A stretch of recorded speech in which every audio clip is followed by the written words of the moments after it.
Hey guys, how you doing? It's Henry at Mowers and Blowers again. Good to see you guys. It's been probably 3-4 days since I've made a video, only because it's been damn slow, man, and you know, you'd be surprised.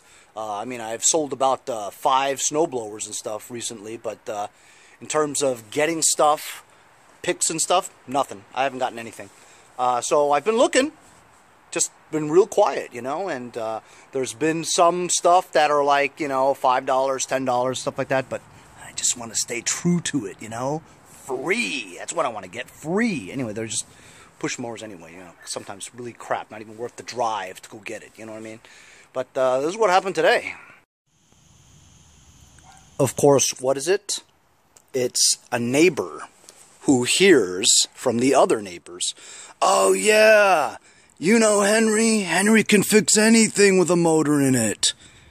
If the garage is open, he's in town, you know? So the guy, get this one, okay? This is a good one.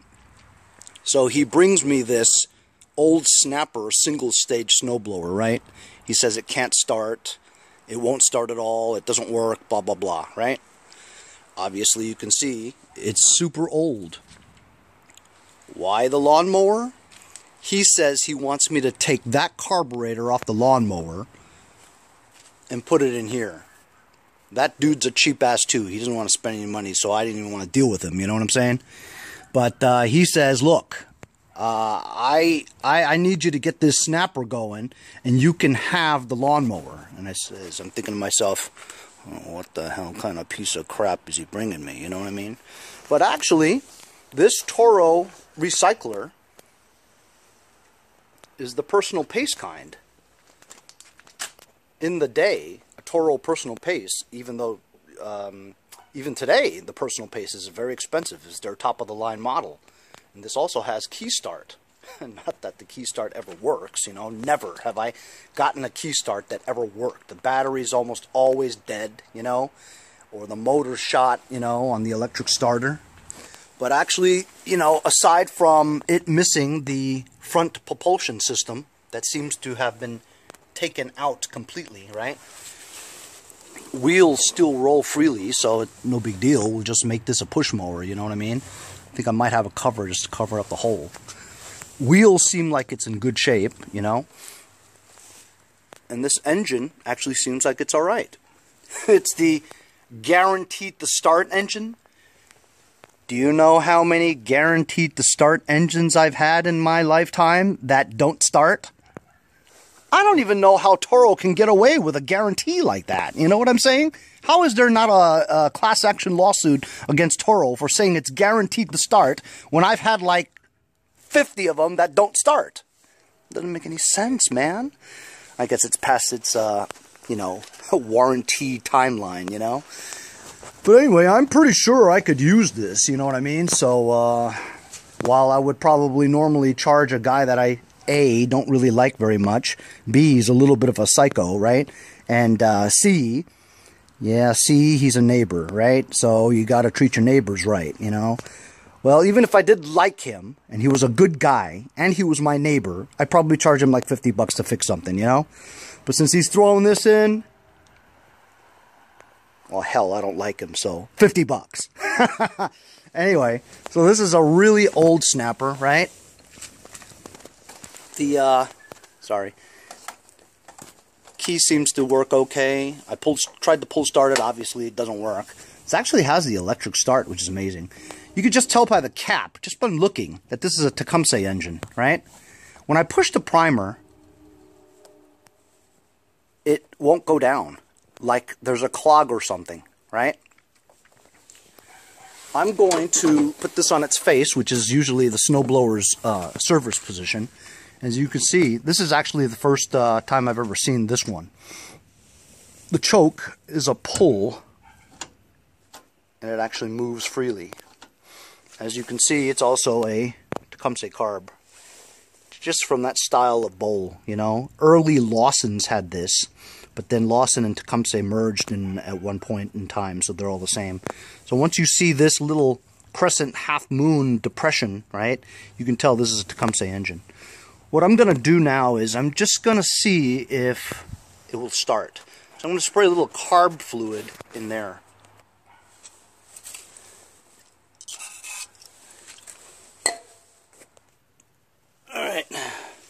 I put it back on normal mode now, and I'm just going to pull start and see what happens.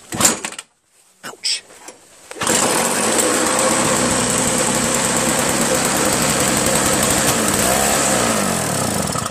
Hey, how about that? Started right up in the first pull. So I think it's got a, either it's a fuel line problem, because like I said, you push down, you can't even push. See, if you have, there's a hole here, right? If you don't put your finger over the hole, you can push it down, see? But if you put your finger over the hole, it won't push down. Which means the line that goes to the carburetor, either the line is blocked or the carburetor is blocked. So what I'm going to do is, we know it has spark and compression because it started, right? But it's not getting any fuel, and there's some kind of a clog in between this primer line here. It's either this primer line here, or it's the carburetor. It's actually a little unusual how the primer line goes on the top like that. I've actually never seen that. Usually it's a hole over here or a nozzle that goes upward there. But I've never seen one that goes to the side like that. That's very interesting. So I'm going to take a 1/2-inch wrench, take out that jet nut, and see what we can find inside. Just going to take you guys along for the whole ride. What do you think about that? So we were supposed to get some snow. This morning when we woke up, they said you were going to see at least 2 inches or 3 inches or something. Nothing, but a half inch of dust. And it's about noon now, and it's already melted away. All of it. They're talking about a bad storm that's coming over the weekend, Saturday, Sunday. But they say New York, Long Island is going to get maybe 1 or 3 inches, and it's mostly going to be sleet. Look at that. That jet nut is clear. Focus. There you go. See how you can see through it? It's pretty clear. Let's take this bowl off. Normally I would put a towel over here, but it doesn't really make much difference. There's no gas. You know, that's not bad. There's some sediment in there, right? And it looks like pretty clean 2-stroke oil and gas mix. Maybe a little bit of water in there.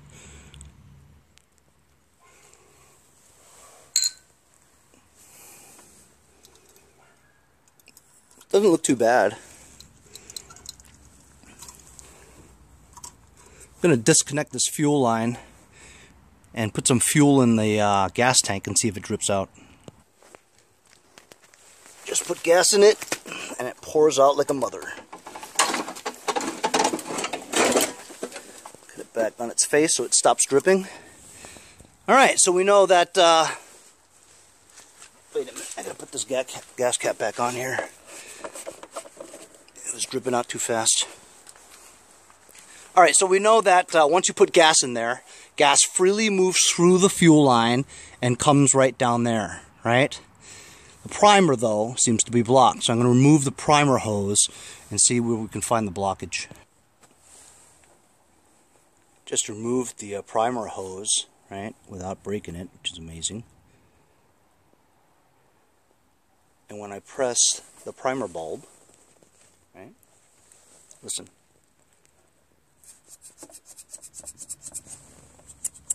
It freely moves now.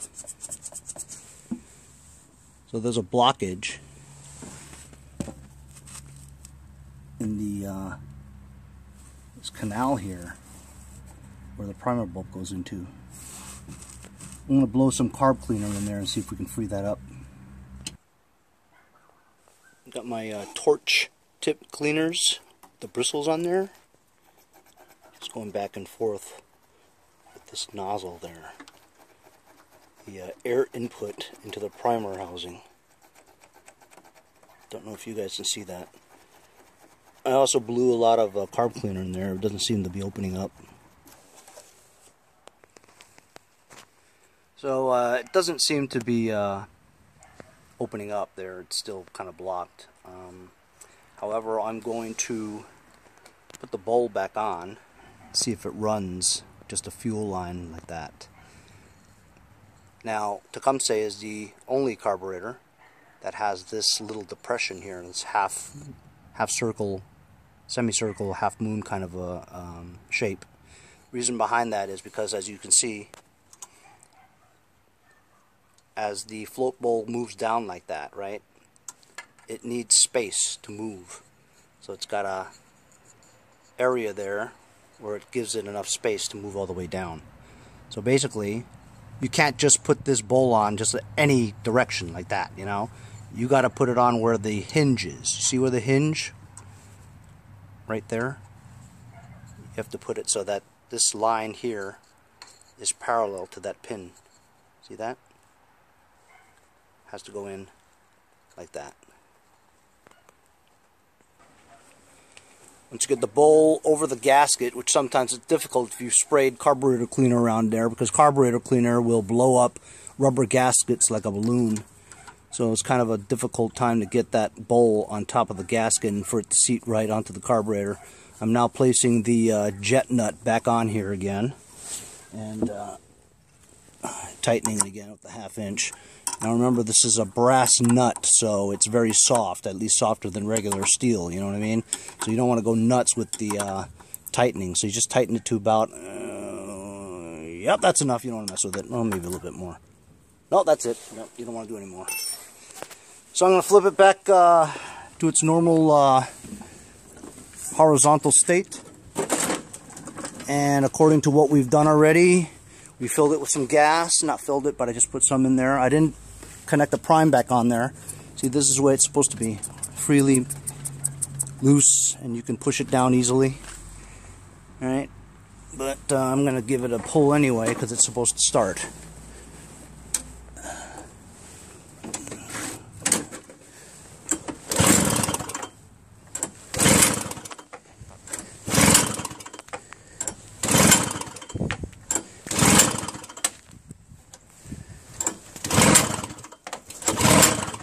So it needs some help because there's no primer, right? Can't prime it because some kind of a blockage. I'm going to help it out by putting some carb cleaner in there.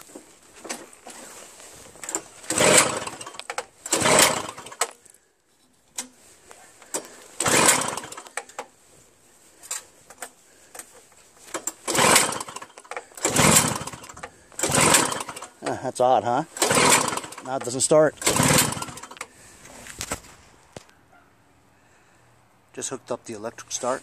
Give it a try. Love that.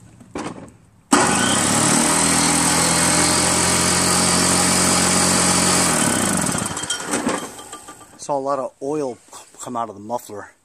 So I'm thinking this spark plug is really fouled and wet because of it being on its face.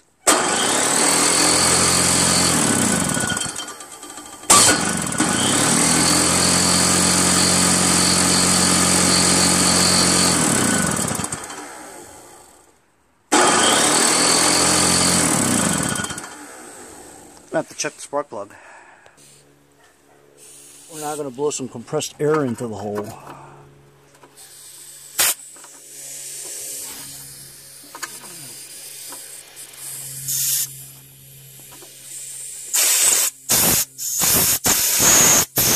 know what? I need another attachment. Yeah, now we're talking.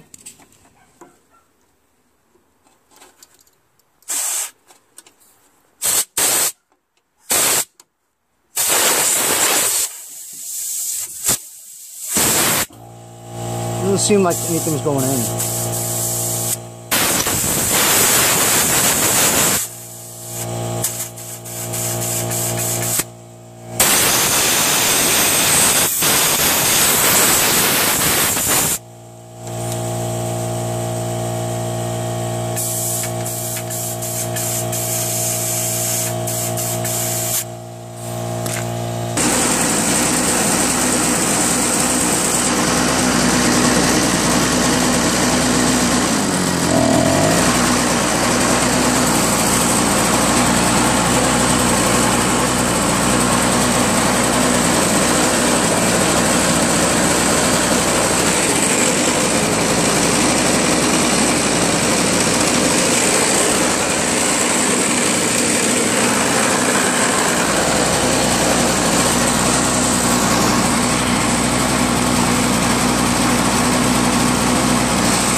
Okay, as you can also see, this key switch doesn't work.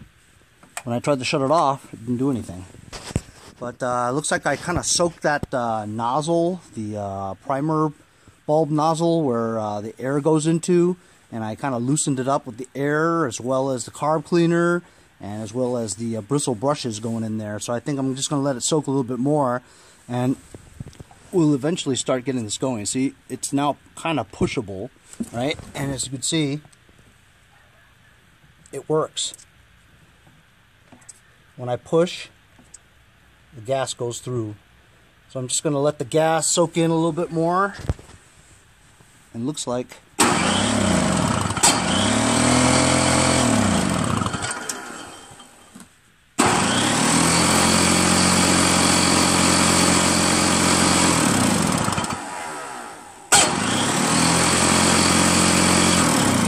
let the spark plug dry out because that was the reason why it didn't start before.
Since it still seems like it's running on just choke, or mostly choke, I'm going to have to take off this fuel hose here, the fuel line, and I'm going to remove the carburetor and put it in my ultrasonic cleaner because it just doesn't seem like it's running right.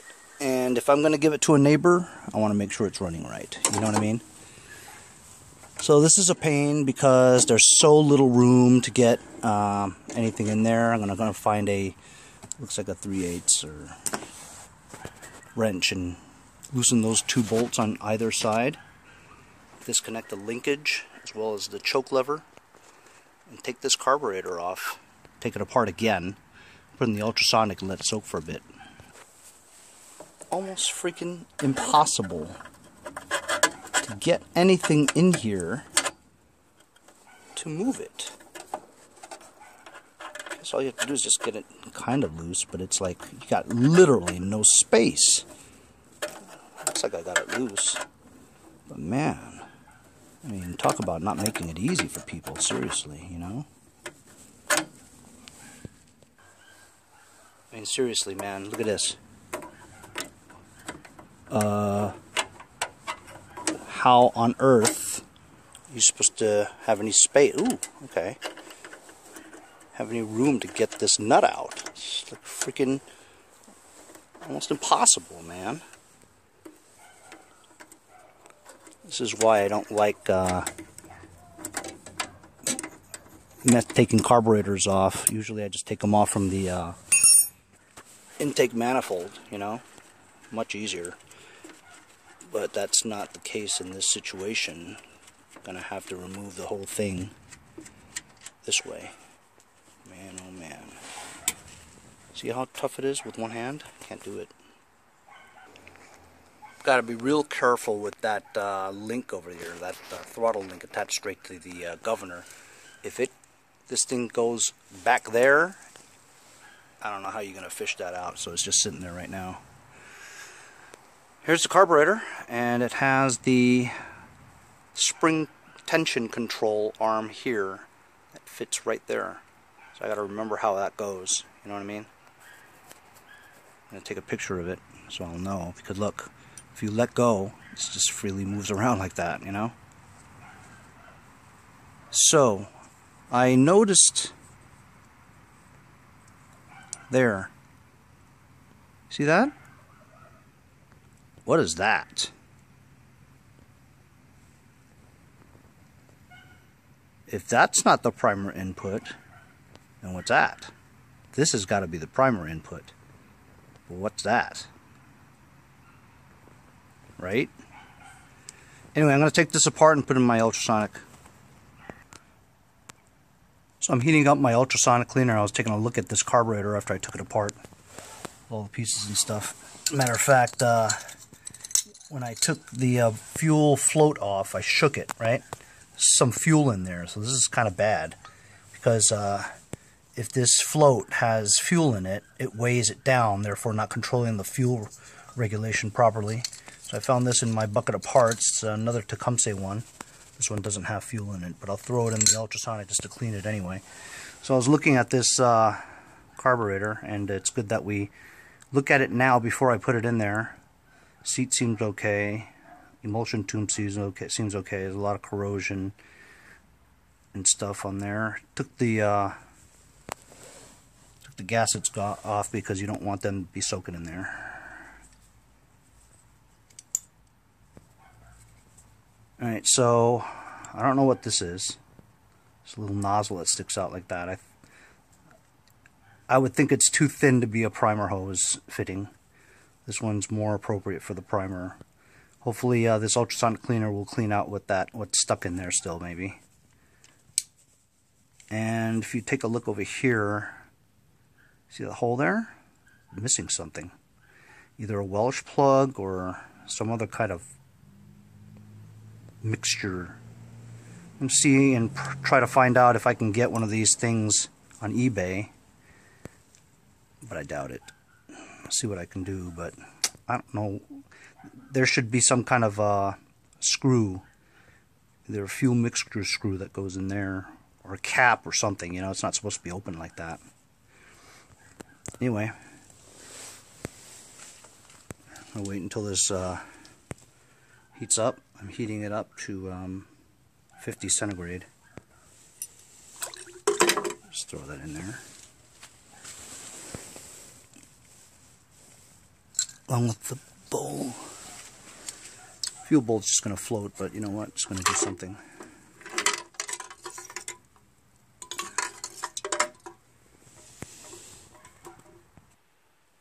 While I'm waiting for that to heat up, I'm going to try to figure out why this ignition switch doesn't work. Could just be loose, could just be really rusted, and the contacts aren't touching. Therefore, when it goes like this, it doesn't stop, you know. Fortunately, it's just always at least on, you know, because this could be the cause of big time problems. Just going to remove that. There it is right there. That's the ignition switch. And basically it just switches to ground. So this could be really corroded and stuff. I'm going to spray some carb cleaner in there. Work it back and forth. Take this off and clean the contacts a little bit with a brush. See if that does the job. This wire connects directly to the magneto. So if it feels a ground, you know, usually you have another attachment here, but I'm thinking that once this is switched off, it's ground, you know.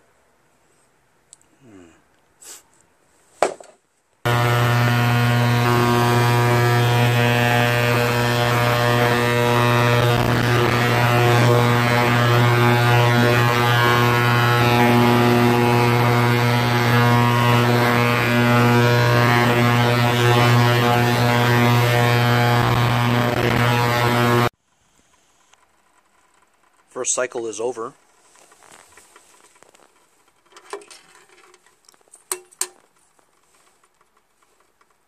Looks pretty good. I was just doing some research on, I just did a lot of crap there. I was just doing some research inside while I was waiting for this to cook. This actually is supposed to be like that, even on the new carbs. This is for the HK or H600 series Tecumsehs. They work for Toro power lights and all those you know, single stage snowblowers. They all have that hole there and nothing's covering it.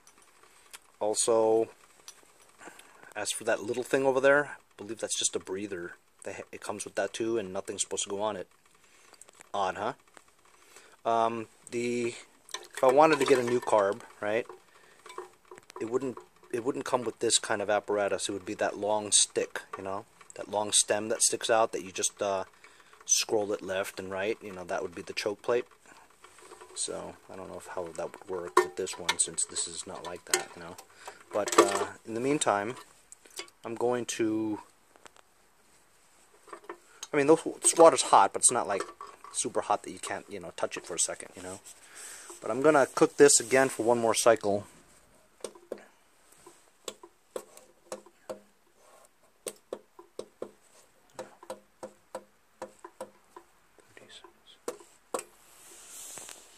Yep. I'm gonna cook it for another cycle. If this doesn't work, I'm gonna have to get a new carb and charge that guy for it. It's not expensive, you know. It's like. While I'm waiting, just wanted to shout out Pro Logo Wear, Lanny Harris at Pro Logo Wear. He makes the best swag. If you guys want some swag for your landscaping company, give Lanny Harris a call at prologowear.com. Tell them Henry sent you.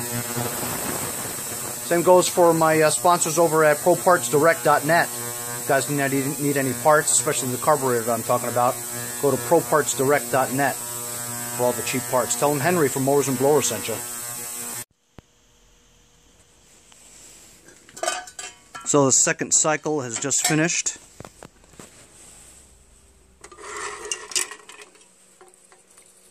We're going to check our soup here.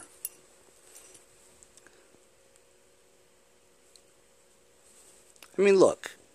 See, it still has like crap there. Shouldn't this be able to get that out? If it can't even get that out, what makes you think it's going to get any of the other stuff out, you know? That's what I'm talking about.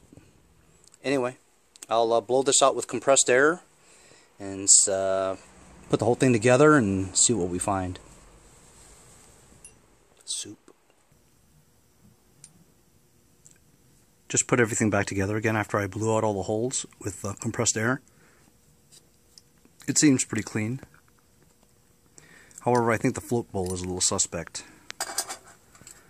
So, as I was talking about this bowl being a Lawson, sure enough, it says Lawson Power Products. This is old. A real pain in the ass. But it's on there, back together again. And primer is better, but I still feel resistance in it, you know? I'm gonna try it.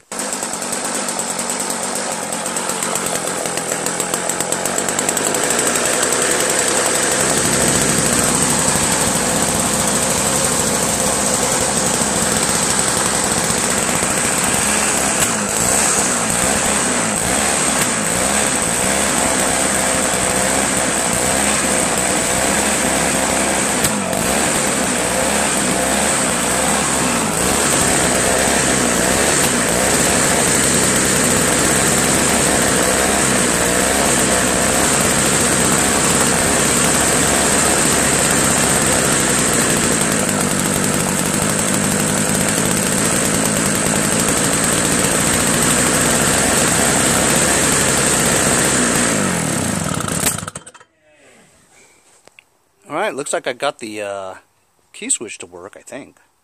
Started up on its first pull. I'm going to run it for a little bit.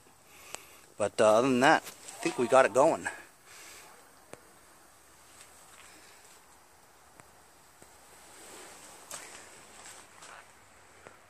Super old snapper. 3 horsepower, single stage. Just needed a carburetor clean with the ultrasonic. And a little bit of scrapage off the corrosion off the ignition switch. Other than that, this thing works. See you guys next time on Mowers and Blowers.